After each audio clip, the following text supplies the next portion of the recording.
Happy Sabbath mga kapatid. God is good. And all the time, we praise the Lord for this wonderful Sabbath na ipinagkalob niya sa atin. Parang nagluluko ang ating Alright. Salamat sa ating elder na nag-share ng mensahe ng awit, papuri sa ating Panginoon. Sino sa inyo kapag mayroong pagsubok dumating sa inyong buhay, ay imbis na sisihin ng Panginoon ay nagpasalamat pa? Wow! Praise the Lord.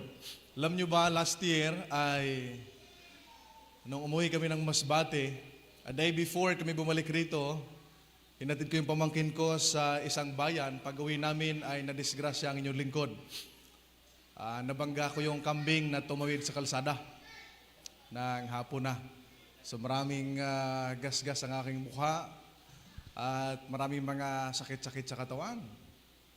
At mabilis yung aking takbo dahil padilim na. Tapos walang helmet dahil yung helmet ng aking kapatid ay hindi kasya sa akin. Ay di nung natumba bumangga yung motor sa kambing, sabi ng kambing, aray! Ay di natumba. Ayong nakasunod sa akin ay tinulungan ako, ay una kong chinek, ay wala namang bali. Sabi ko, thank you Lord. Dahil walang bali. Ay kung nabali, thank you Lord pa rin dahil buhay pa. Noong isang araw, yung aking kapatid naman, yung may-ari ng motor na dala ko, ay nakabangga din doon sa lugar na nakabangga din ako ng kambing. Ang nakakalungkot dahil yung nabangga niya, bata. 3 years old na bata. Ay tumawid kasi yung nanay, humabol yung bata. Kaya bumangga sa motor. No? At salamat sa Diyos dahil hindi naman nagrabihan mga kapatid. Sa lahat ng bagay, matuto tayong magpasalamat sa ating mahal na Panginoon. Ano ho, mga kapatid? Dahil ang Diyos ay mabuti sa bawat isa sa atin. Amen? Alright, so ngayon ay huling Sabado namin ng aming paglilingkod dito sa Taysan. April 1 pa ay hindi na ako ang inyong church pastor. Ang inyong church pastor nandito. Kasama niya ang kanyang buong pamilya. At nahiya lang akong tumanggi kay Kuya Obet. Sabi niya, Pastor, ikaw mag-speaker sa Sabado. Sabi ko, sige, no? Dahil bukas ay magliligpit na kami ng aming mga gamit at paalam na mga kapatid. Alright, at ngayon nga umaga tayo mag-aral ng mga salita ng Diyos. Happy Sabbath po! Happy Sabbath! Tunay ba na happy kayo? Pakita nga ng inyong mga ngiti na kayo'y happy. Masaya ba kayo? Sabi naman. Parang hindi kayo masaya, no? Alam nyo, sabi ni Mrs. White, kapag pumasok tayo sa bahay-sambahan, ay iiwan ninyo ang inyong mga burdens para dala ninyo ang inyong mga ngiti, no, sa ating pagsamba, no, sa ating Panginoon, mga kapatid. Ayan, diyan na laang. Sige, para dire-diretso. At maraming dahilan at rason para tayo maging masaya, mga kapatid. Amen? Yes, there are so many reasons na kailangan nating maging masaya. Unang-una, dahil tayo mga malusog, masigla, at binayayaan ng Panginoon ng iba't ibang mga biyaya. At merong isang magandang rason kung bakit tayo maging masaya. Ang sabi sa Isaiah 58 verse 13, that will happen when you stop sinning against God's law about the Sabbath, and when you stop doing things to please yourself on that special day. You should call the Sabbath a what? A happy day. You should honor the Lord's special day by not saying and doing things that you do every other day of the week. Ano ang sinasabi ng talatang ito sa easy to read version? Pag sinabing happy day, ito'y araw ng kasiyahan. Kaya nga tayo, we greet each other a happy Sabbath. Bakit? Dahil ang araw na ito ay isang araw na masaya, mga kapatid. Kung kaya nga pagka binati kayo ng Happy Sabbath, hindi lang sa salita ang happy, kundi nakikita sa ating mga ngiti. Mga minamahal, ano ho? Dahil ngayon ay araw ng Sabat at araw na masaya. Hindi lamang araw na masaya, kundi ang sabi riyan mga minamahal, you should honor the Lord's special day.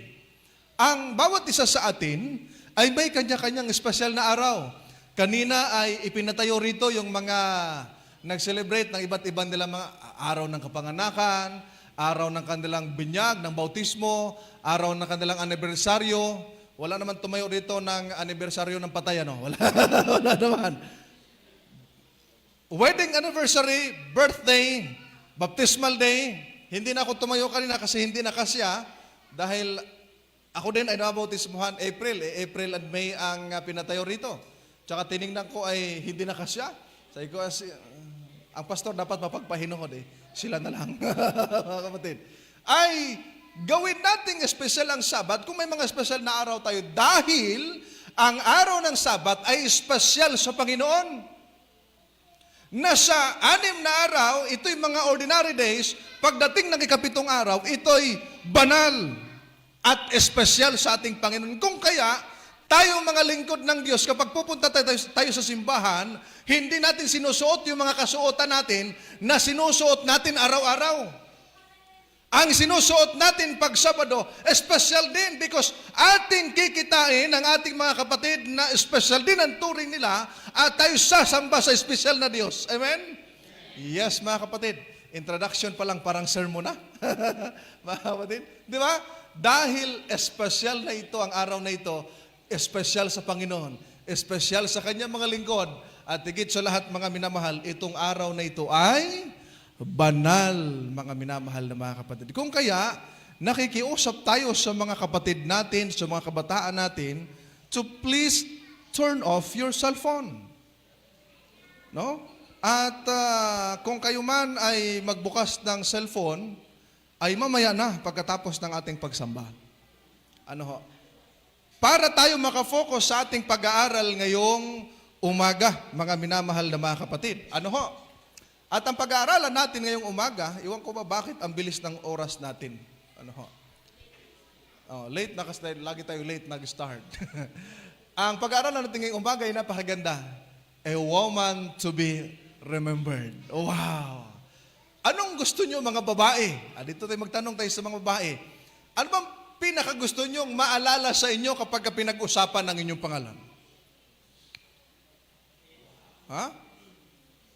Pag pinag-usap, ay kumusta kayo, Sister Rosa? Aba, Sister Rosa, napakasipag nun. No? Lagi nagluluto para may pagkain ng mga kapatid. Aba, masarap pakinggan. No?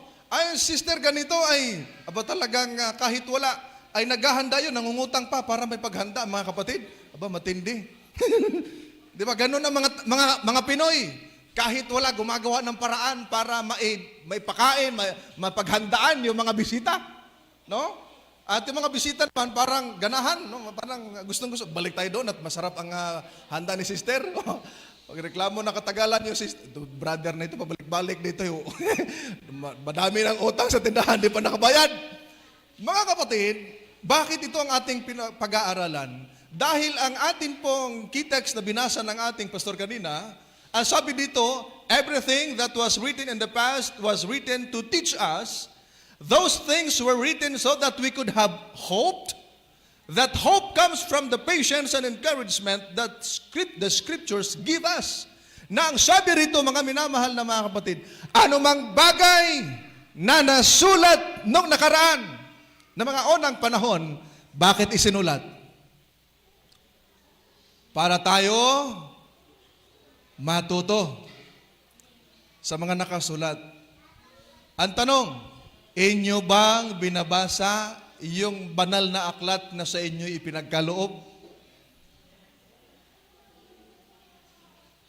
Si Brother John, magiging regular visitor ninyo siya. Ay wala pa siyang natanggap na Biblia. Sabi niya, Pastor, baka pagbalik ko doon sa Kabuyaw ba, brother, no? Pagbalik ko doon, baka ibigay na yung Biblia ko. Kasi pag hindi ka mabigyan doon, bibigyan kita. Ano ho? Pag hindi ka mabigyan doon, ano ho? Ay make sure na pagbalik mo rito na wala kang dala, nandito pa kami. Dahil pag wala na, ay pumunta ka sa Laguna. Balik ka doon, nandoon na kami uli. Gusto ko na bibigyan ko kayo ng Biblia o magkaroon kayo ng sariling Biblia dahil sa ating kitext palang ipinaalala sa atin na tinuturuan tayo sa mga bagay na nakakasulat, matuto tayo, we can learn some lessons sa pag-aaral ng mga salita ng Diyos para magkaroon tayo ng pag-asa. Magkaroon tayo ng pag-asa sa pagtsatsaga ng pag-aaral ng mga salita ng Diyos. Siguro iniisip nyo kanina, a woman to be remembered, sino kayang babae ito? Pero napakadali ng gusto ko sana ito yung key text natin, pero napakaiksi ng babasahin ni Pastor eh.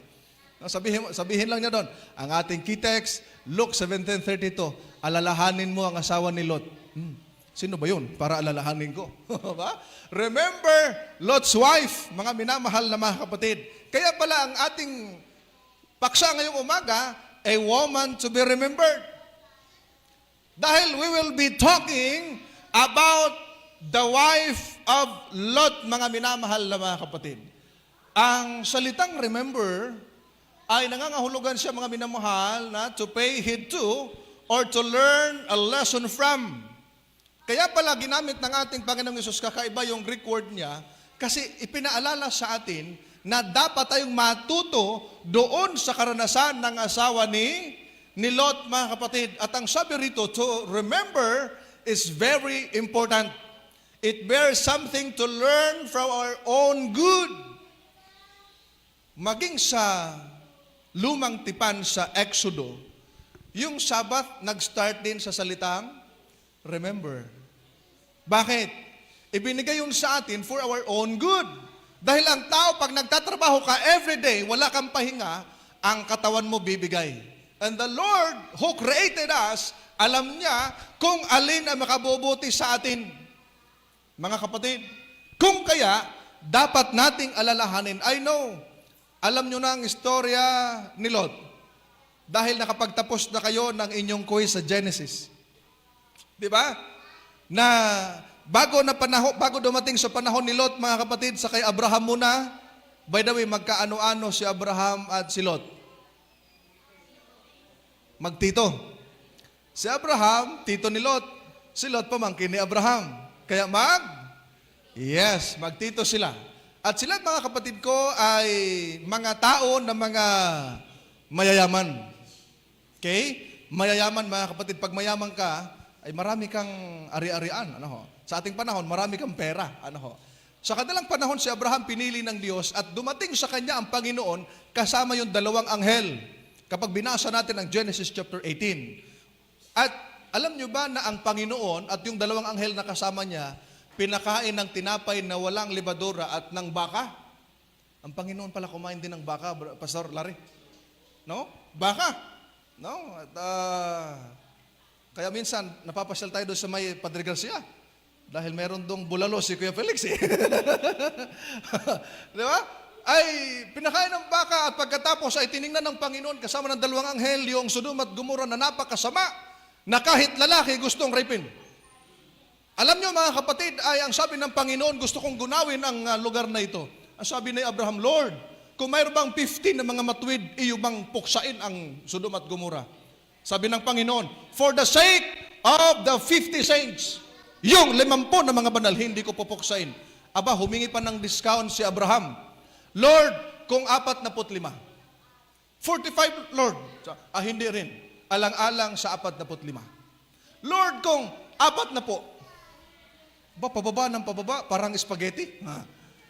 Hindi ko pupuksain alang-alang sa 4 na po. Nakiusap siya uli, Lord, kung 30 lamang ang mga matuwid sa lugar na yan, pupuksain mo pa rin ba? Hindi alang-alang sa 30. Kung 20, hindi rin. Kung 10, Lord, hindi rin. Umabot ba sa 10 ang mga matuwid? Hindi umabot, mga kapatid. Alam nyo ba, pumunta doon ang dalawang anghel sa kay Lot at nagbigay ng warning at instruction na kanilang puksain ang lugar na yon. Kaya ang instruction sa kanya, na pinatuloy niya doon, yung dalawang lalaki, pinalibutan ng maraming tao at gusto nilang pakialaman yung lalaki. Kaya ang sabi ni Lot, mga kapatid, huwag ninyong gagawin itong aking mga bisita. Kung gusto niyong pakialaman, itong dalawang anak ko. Kita niyo yung mga kapatid. At alam niyo nyo ba mga minamahal na mga kapatid? Si Lot pala, merong dalawang anak na babae. May asawa na ba sila? Wala pa. Ha? Meron na. Nag-quiz kayo, ha? Meron na. Ang tawag nga sa kanila, mga manugang na lalaki. Okay. Magbasa kayo sa inyong Genesis chapter 19. Okay. Meron na. Mga kapatid. Okay. Ang instruction, meron ka pa dito mga kamag-anak, mga manugang, sinabihan niya, pati yung kanya mga manugang. At ang sabi ay, umalis kayo sa lugar na ito't pupuksain. Anong kanilang reaksyon? Tumawa sila. Dahil akala nilang si Lot nagbibiro. Alam niyo, sometimes yung warning, yung babala, pinagtatawanan ng mga tao. Yung warning na Christ is coming soon, be ready, pinagtatawanan nila. Matagal pa yan. Hindi totoo yan. What happened sa panahon ni Noah? Na ang sabi ni Noah magkaroon ng baha, nagtatawanan sila dahil ang lugar napakainit. Pero nung dumating, nagsisi sa huli. Mga minamahal na mga kapatid, bakit sinabi ng Biblia o ng ating Panginoon na kailangan nating alalahanin si Mrs. Lot? Mga kapatid, sa Luke. Alam nyo ba na ang background ng Luke chapter 17 ay pinag-uusapan ng huling mga araw at ang ikalawang pagdating ng ating Panginoong Hesus. Kaya napakahalaga na ating pag-aaralan ito, mga kapatid. Ang verses 26 to 27, pinag-usapan at binanggit dito ang tungkol sa istorya ni Noah. And then sa 28 hanggang 29 ay ikinumpara dito yung story ni Lot at yung pagdating ng ating Panginoon. And then 31 to 37 ay yung tinatawag nating event na kung ano ang mangyari sa ating panahon. Si Mrs. Lot, mga kapatid, o tinatawag itong Lot's wife, ay tinawag ito ng mga Hudyo sa pangalan na Adeth or some ay Ref. Ito'y isang native ng Sodoma. Kaya hindi sila sigurado kung ano talaga ang pangalan, hindi na nila nilagyan ng pangalan. Ang tanong, bakit kailangan nating alalahanin ang asawa ni Lot? Alam nyo, kapag ka may patay, lalaki man o babae, may tinatawag na tribute. Doon sa tribute, anong ginagawa? Inaalala yung kanyang buhay nung nabubuhay pa. Ito si ang bait talaga nito. Pag nangutang ng tanduay, nagbabayad agad. Naalala ko yung doon sa Cebu, may isang kulpultor. Alam niyo yung kulpultor? Parang tulad nila Sister Mylene Sulit, mga literature evangelist.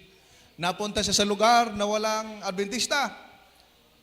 Nauhaw siya, Brother Joe. Uminom ng tubig doon sa tindahan. Aba sa uminom ng tubig, ang sabi niya, nanay, may kilala po ba kayong mga Adventist dito? Meron. Anong pagkakilala niyo sa mga Adventist? Sabi, mga mababait. Sarap pakinggan pag mababait. Paano niyo po nasabing mabait ho ang mga Adventist dito? Sabi niya, kasi pag nangutang ho ng tanduay, nagbabayad agad. Yung pala, ay dating Adventista, backslider. Ang dala-dala pa rin Adventist, pero lasinggero. Hindi yan sa atin. Hindi yan ang turo sa atin, mga kapatid. Hindi dahil sa nagbabayad na kaagad ng inutang na tanduay ay mabait agad, mga kapatid. No? Pag may patay, inaalala yung buhay nung siya nabubuhay pa. Si Mrs. Lot ay pinaalala sa atin ng Panginoon, alalahanin ninyo ang asawa ni Lot. Bakit, Panginoon? Alam nyo, mga minamahal, dahil yung kanyang istorya maiksi man, pero napakahalaga sa ating huling kapanahonan. Ano bang kalagayan ng ating panahon ngayon? Ang sabi rito, mga kapatid, people are busy with material possessions than preparing for the coming of the Lord Jesus Christ. Yung mga tao ay abala sa mga bagay dito sa mundo kaysa paghahanda sa kanilang sarili sa pagdating ng ating Panginoong Jesucristo.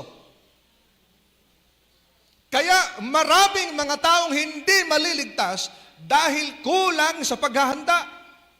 Sa Matthew chapter 25, doon sa sermon kong Behold the Bridegroom, ay may naghintay pero hindi handa. Remember, we are Seventh-day Adventist. Ang Adventist ay grupo ng mga tao naghihintay sa ating Panginoon. Hindi lamang tayo naghihintay, kundi tayo'y dapat naghahanda rin, Sister Angie. Di ba? Hindi lamang basta naghihintay, naghahanda rin, Sister Rinya. Di ba? Ang mga tao ay busy sa mga bagay sa sanlibutan. What happened to Mrs. Lot? Siya ay napahamak dahil sa hindi pagsunod sa instruction ng Diyos. Tayo pwede tayong mapahamak kung hindi natin susundin ang instruction ng Diyos, mga kapatid. Yan ang nangyari sa asawa ni Lot. Mrs. Lot valued earthly possession than heavenly things. Mas pinahalagahan niya yung mga bagay sa mundo kaysa mga bagay sa langit. Kaya nga, yung kanyang paglingon, mga kapatid, ay simbolo ng kanyang pagkaantala.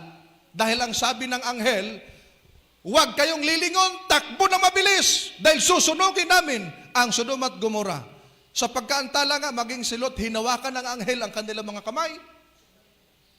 Pero what was the instruction? Huwag kang lilingon. Bakit siya lumingon, mga kapatid? She valued earthly possession than heavenly things. Marami sa atin, mas pinahalagahan yung mga bagay sa sanlibutan na pag nawala tayo, hindi naman natin madadala. Sabi nga ng kanta, maging buhay mo, hindi sa'yo. Lahat ng tinataglay mo ay nagmula sa Diyos. Di mo madadala paglisan mo, mga kapatid. Kaya ang sabi rito, what happened to Mrs. Lot, mga kapatid, nung siya lumingon? Naging haliging asin. At ang sabi rito, the standing pillar of salt is a monument of an unbelieving soul.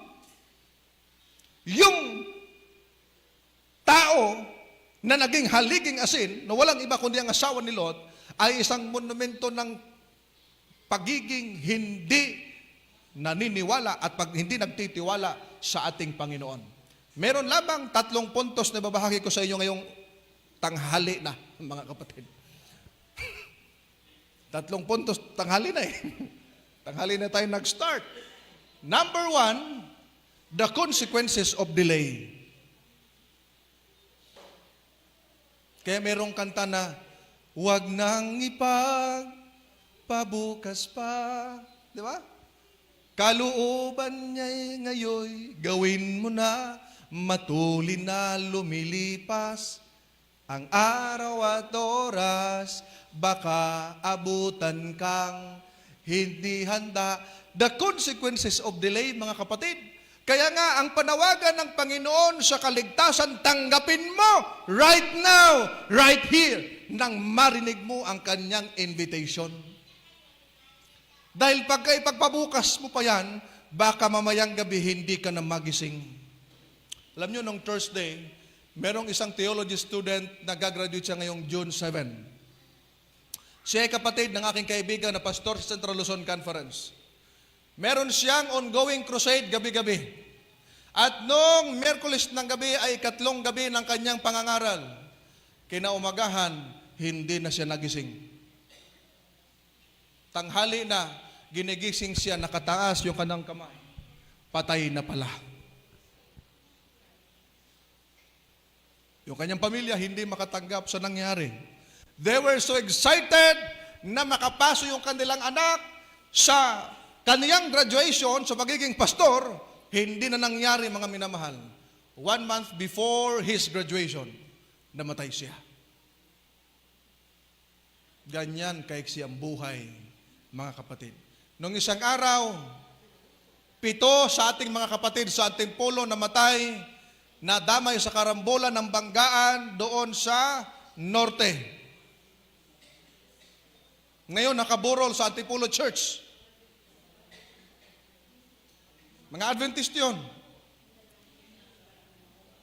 At yun ay mga taga-Bicol. Mga kapatid. Yung isa doon ay 4 years old. At sabi nung isang tatay doon sa anak niya, kasi yung anak, ang sabi ay, Papa, tumawag ka sa akin pagdating namin doon, ha? Pag hindi ka tumawag, ako tatawag sa iyo. Umiyak yung tatay, kapatid bata pa ng anak ko, nauna pa sa akin.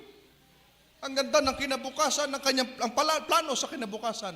Pero, hindi natin hawak ang ating buhay. Mga kapatid ko, may mga pamilya tayo. Huwag nating papagmatigasin ang ating puso. There is consequences of delay.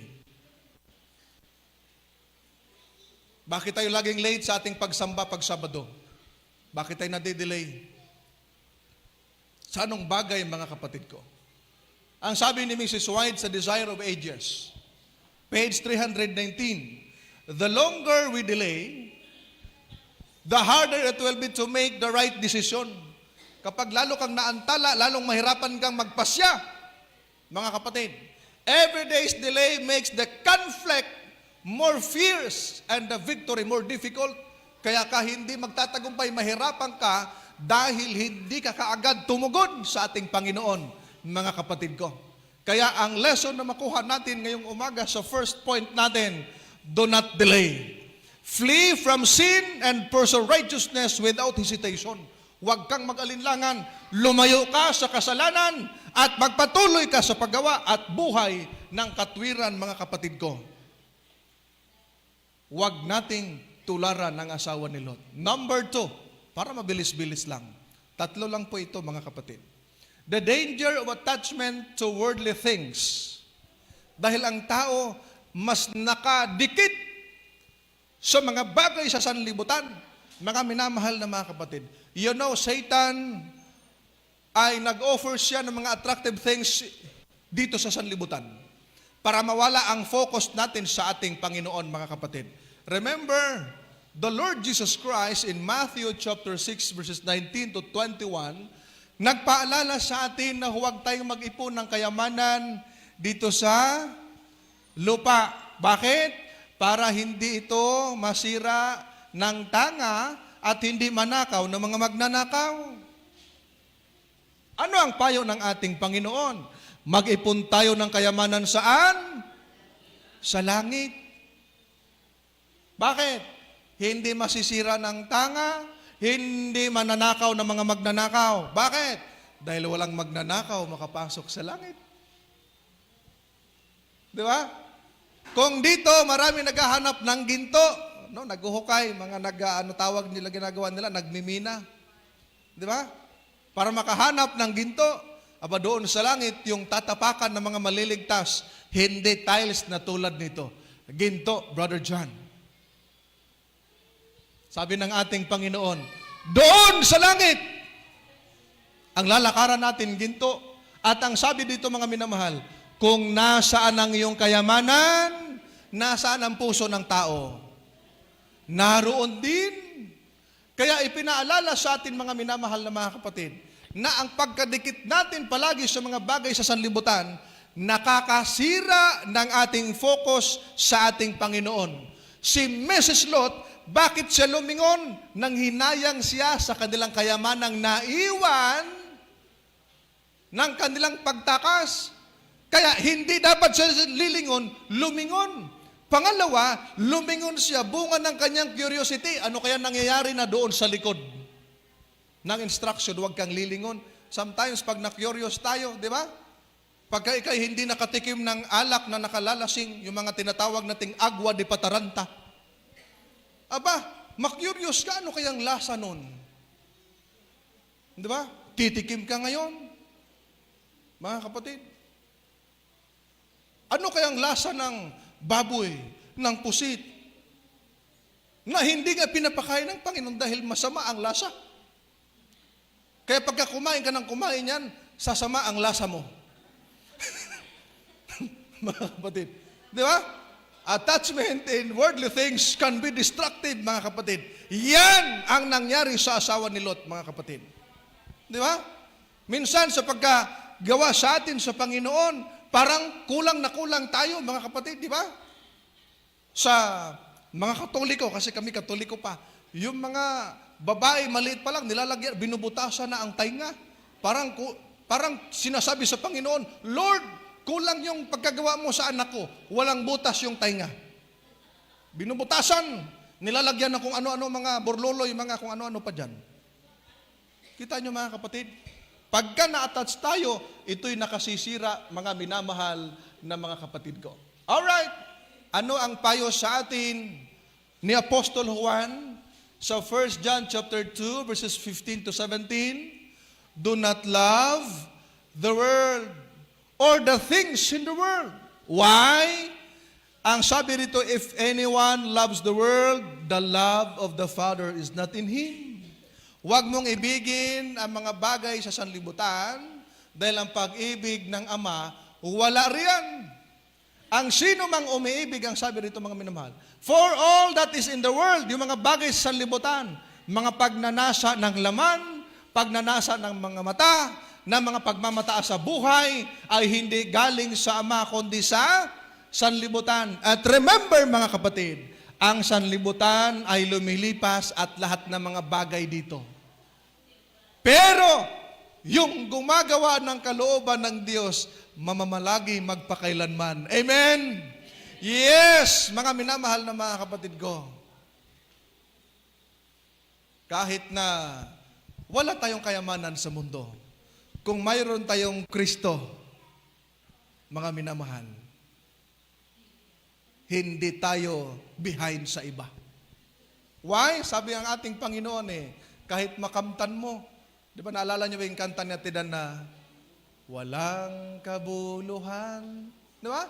Lahat ng bagay walang kabuluhan kung walang Kristo sa ating buhay, mga minamahal na mga kapatid. Kaya ang sabi rito, the attachment of Lot's wife to her earthly possessions prove her ruin. Kaya siya nasira, kaya siya napahamak, dahil yung kanyang pagkadikit doon sa kanilang kayamanan. Dahil mayaman nga, mga kapatid. Yung binatang mayaman, naalala nyo? Lord, what shall I do to inherit eternal life? Sabi ng Panginoon, obey the commandments. Keep the commandments. Lord, ginawa ko na yan, bata pa ako. Sabi ng Panginoon, oy, mag-share ka ng iyong mga ari-arian sa mga mahihirap. What happened? What was his response? Natuwa ba siya na tumulong? Aba, nalungkot, umalis. Ayaw mag-share. Dahil ang pag-ibig niya wala sa Diyos, nasa kayamanan. Ang sabi ni Jesus Christ, kung nasa ang kayamanan mo, naroon ang puso mo. May isang tao sa probinsya, sabi niya, Pastor, ipanalangin mo naman ako na magkaroon ako ng kalabaw. Kalabaw, kasi nag-aararo No? Araro, yun ang ginagamit sa probinsya. Aba, ipinalangin ng pastor, Panginoon, biyayaan mo ang kapatid na ito ng kalabaw. Anong gusto mo kapatid, lalaki o babae? Tinanong pa, kahit ano pastor, basta kalabaw. Binigyan ng kalabaw. Aba, nung nagkaroon ng kalabaw, hindi makasimba. O kapatid, may kalabaw ka na, hindi ka nagsimba. Pastor, hindi ko maiwan ang aking kalabaw. Baka manakaw. Baka minamahal. Ang sabi ng pastor, dalhin mo. Aba, dinala. Nandoon sa gilid ng simbahan. Mga kapatid. Kaya pagka nagsalita yung elder sa baba, sabi ng kalabaw sa likod, hindi nga. Hindi maiwan-iwan mga kapatid. Ang nangyari kung bakit nasira ang asawa ni Lot at napahamak dahil sa kanyang attachment doon sa kanyang kayamanan, mga minamahal na mga kapatid. Ano ho? Alam nyo ang sabi rito sa Mark chapter 8 verses 36-37. Ano ang mapapakinabangan ng tao na makamtan niya ang buong sanlibutan, ngunit mapahamak ang kanyang buhay? Hello? Anong mapakinabang natin kung makamtan ang buong sanlibutan, ngunit mapahamak ang ating buhay? O ano ang pambayad ng tao kapalit ng kanyang buhay? Wala, mga kapatid. Dahil binayaran na tayo ng Panginoon ng kanyang dugo sa Kalbaryo sa cross. Unang Korinto 6:19 hanggang 20, mga kapatid ko. Anong lesson makukuha natin dito sa number 2? Mga minamahal, beware of loving the material possession. Because wherever your treasure is, your heart is there too. Mag-ingat tayo mga minamahal. Ang sabi ng ating Panginoon, Ang sino mang umiibig ng mga bagay na ito ng higit kay sa akin, hindi karapat-dapat sa akin. Kahit nasa asawa, pag mahal mo yung asawa mo more than sa Panginoon, aba, tatanong ka ba't hindi ka nakasamba? Ay pumayag ng mister ko. Aba, mas mahal mo yung mister mo kaysa sa Panginoon. Ang sabi ng Panginoon, you are not worthy. Hindi ka karapat-dapat mga minamahal. Anong lesson natin? Mag-ingat tayo mga kapatid. Last one. The importance of obedience. Napakahalaga ang pagsunod mga kapatid. Pagsunod with urgency. No? Na may pagmamadali. Sapagkat ang sabi ng anghel, umalis kayo kaagad, magmadali kayo. Hindi sinabing maglakad, pinatakbo nga eh. Pinatakbo kung may sasakyan siguro dati, kung mayroon pang mga tinatawag nating mga MUX, builuhan mo para makalayo. Sa kanila dati, maglakad lang, takbo doon sa bundok. Ang sabi ni Lot, Panginoon, malayo masyado, mahirap umakyat, nakakahingal. Nung pumunta kami ng Palawan, nung isang araw, hanggang ngayon masakit tayo aking mga binti. Tingnan mo yun, sunog-sunog yung balat, no? Para ng negro. Ay merong ikalawang lawa na pinuntahan namin, inakyat namin ng paakyat baba 367 steps. Grabe mga kapatid, nangalahati pa lang doon sa paakyat, hingal na ako. Akala ko ako lang, yung pala mga kasamahan ko ganun din, no? Hawak mga kapatid. Paakyat baba, nakakahingal, no? Ang kagandahan doon, maganda naman ang mga tanawin. No? Maganda ang tanawin doon, ang gaganda ng mga nilikha ng Panginoon. Napakahirap umakyat pag hindi ka sanay. Di ba? Hindi ka sanay, yung lagi ka lang nakapauraray, motor-motor ka lang, sakay-sakay. Kailangan din pala natin mag-jogging. No? Kailangan natin mag-exercise, mga kapatid. Sabi ni Yoyoy Villame, mag-exercise tuwing umaga, para ang katawan ay sumigla. Si Erica, hindi na yan kailangan mag-exercise dahil okay na ang katawan. No? Si Kuya Obet, si Kuya Felix, ano na lang yan, motor-motor. The importance of obedience. Why? Because disobedience to God's instruction will result to distraction, mga kapatid. Ang paglabag o hindi pagsunod sa instruction ng Diyos, magdadala sa iyo sa kapahamakan. Bakit? Wala namang ibang nais ang Diyos sa atin, kundi mapabuti tayo, mga kapatid. Kaya pag napahama ka, hindi ang kasalanan ng Diyos, kasalanan natin, mga kapatid. Di ba? Hindi nagkulang ang Diyos sa atin, mga minamahal na mga kapatid. As long as nandyan ang kanyang mga salita, nariyan para magpaalala sa atin ang kahalagahan ng pagsunod. Ang sabi ng Christ Object Lessons, page 97, when the call comes to decide, every soul must stand as though he were the only one to decide for against Christ. There can be no hesitation. Huwag kang mag-atubili. Huwag kang mag-alinlangan. Sumunod ka dahil pag sinabi ng Panginoon, mangyayari, mga kapatid. Tingnan nyo si Jonah. Sabi ng Panginoon, go to Nineveh and give warning to these people before they will be destroyed. Aba, tumakas. Hindi sumunod sa Panginoon. Saan pumunta?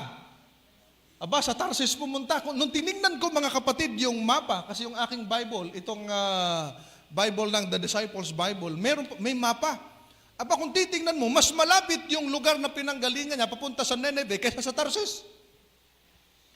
Lumiko siya, doon pumunta dahil gustong tumakas sa utos ng Panginoon. Aba, ang nangyari, binagyo yung bangka na kanilang sinakyan. Ang sabi ng mga tao, aba, sino ba rito naging dahilan? Bakit nangyari itong unos na ito? Sabi ni Jonas, ako ang dahilan. Itapon niyo ako nang mamatay na. Ba nagpatapon? Hindi niya alam, ang Panginoon nagpadala ng malaking isda para ma-preserve siya. Nilamon siya, mga kapatid. Mabuti na lang malaking isda, kung malaking buaya. Nung isang araw, di ba, mayroong kinagat ng buaya yung tao. Lalay, ayun, taon lalay, oy. sabi nung amo nung buaya, lalay, mawa ka lalay. Di ba? Malaking isda, mga kapatid, hindi nginuya si Jonas. Nilunok ng isda, preserve siya ng Panginoon at ipinaluwa saan? Sa Tarsis ba? Sa Nineveh. Dahil gusto ng Panginoon, sumunod ka bago mapahamak yung mga tao roon. Mga kapatid, napakahalaga ng pagsunod natin sa Diyos. Di ba? Alam niyo yung mga anak, pag inutusan ng mga ulang at pag sinunod, aba may reward. Pero yung anak na mayroong pasaway, di ba? Ang anak na masunurin, may gantimpala. Ang anak na masuwayin, may gantimpalo. Oh, yung mga anak, di ba? Kaya napakahalaga, huwag mag-hesitate, sumunod mga kapatid. Anong lesson na makuha natin, mga minamahal na mga kapatid? Bilang mga anak ng ating Panginoon, matuto tayong maging masunurin. Amen? Ang sabi rito sa lesson natin, do not hesitate. Be firm in your decision to follow God. Ngayon na nagdesisyon tayo na sumunod sa ating Panginoon, huwag na tayong lilingon. Huwag tayong manghinayang sa mga bagay na pinanggalingan natin noon. Sabihin natin, nung Katoliko pa ako, kain-kain pa ako ng mga suriso, ng mga kung ano-ano pa dyan. Kaya yung mga kumain noon, tigok na. Totoo. Nung Katoliko pa ako, nakakasuot pa ako ng mga burluloy, kung ano-ano mga pagpapaganda. Tandaan mo, kahit hindi ka magsuot, maganda ka sa tingin ng Panginoon. Mga kapatid. Di ba? Kaya huwag tayong mag-hesitate, sumunod sa ating mahal na Panginoon, mga kapatid. Conclusion na tayo. Sana yung mga akyat na po kayo. Alright, conclusion, mga kapatid. Ang karanasan ng asawa ni Lot ay isang paalala sa atin na manatili tayo nakatuon sa ating paglakad kasama ang Diyos, mga kapatid.